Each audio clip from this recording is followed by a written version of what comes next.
personnes qu'on a auditionnées, les différents groupes qu'on a auditionnés sont venus régulièrement ici plaider en nous expliquant que face à la menace que représentent les géants du web, les GAFAM, euh, les méchants américains d'une certaine façon, il était nécessaire de changer d'échelle.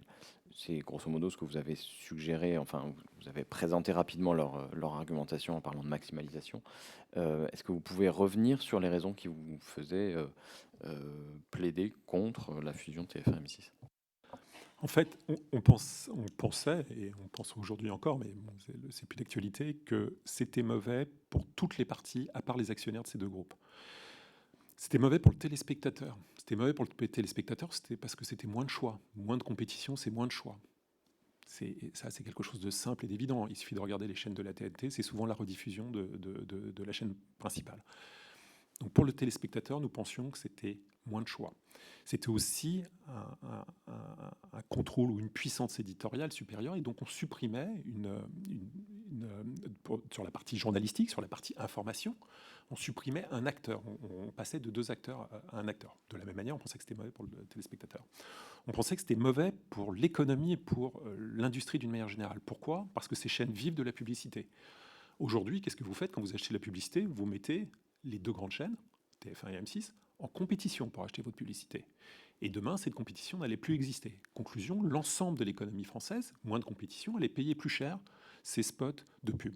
On pensait que c'était mauvais pour la production, parce qu'aujourd'hui, vous réduisiez d'un guichet les acheteurs potentiels. Quand vous êtes producteur, et on a des milliers de producteurs en France, et on a une filière incroyablement riche de producteurs en France, et c'est une chance, et c'est une filière qui exporte, qui vend dans le monde entier. C'est une filière brillantissime. Quand vous êtes producteur, vous aviez deux guichets. Vous alliez ne plus avoir qu'un seul guichet. C'est-à-dire que ce qui vous était refusé d'un côté et qui pouvait être accepté de l'autre, maintenant, allait être un seul refus. Donc, si vous voulez, à part pour les actionnaires de ces deux grands groupes, on ne voyait aucune forme d'intérêt pour aucune des autres parties. Encore une fois, c'était quelque chose de soutenu euh, parce que le poids politique de ces acteurs, c'était sûrement pas par hasard qu'ils ont souhaité le faire avant une présidentielle, une élection présidentielle. Le poids cumulé de ces deux acteurs permet d'appuyer très fortement quand vous avez un rendez-vous avec les politiques. C'est toujours très, très, très indirect et probablement pas évoqué comme ça aussi directement, mais permettait de mettre la pression. Et vous remarquerez que c'est vraiment à la limite en termes de date juste avant la présidentielle, que ça s'est écroulé. Mais il faut vraiment saluer le courage de l'autorité de la concurrence, qui, elle, a su résister aux pressions qui étaient mises en œuvre.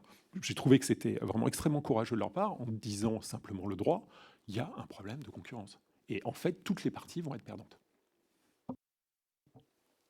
Merci beaucoup. Vous évoquez donc un lobbying extrêmement puissant de M6. En 2013, vous aviez dit à propos de Martin Bouygues, il fait un travail de lobbying exceptionnel, n'hésitant pas à utiliser le 20h sur TF1 comme un outil. Sur ce point, j'ai bien évidemment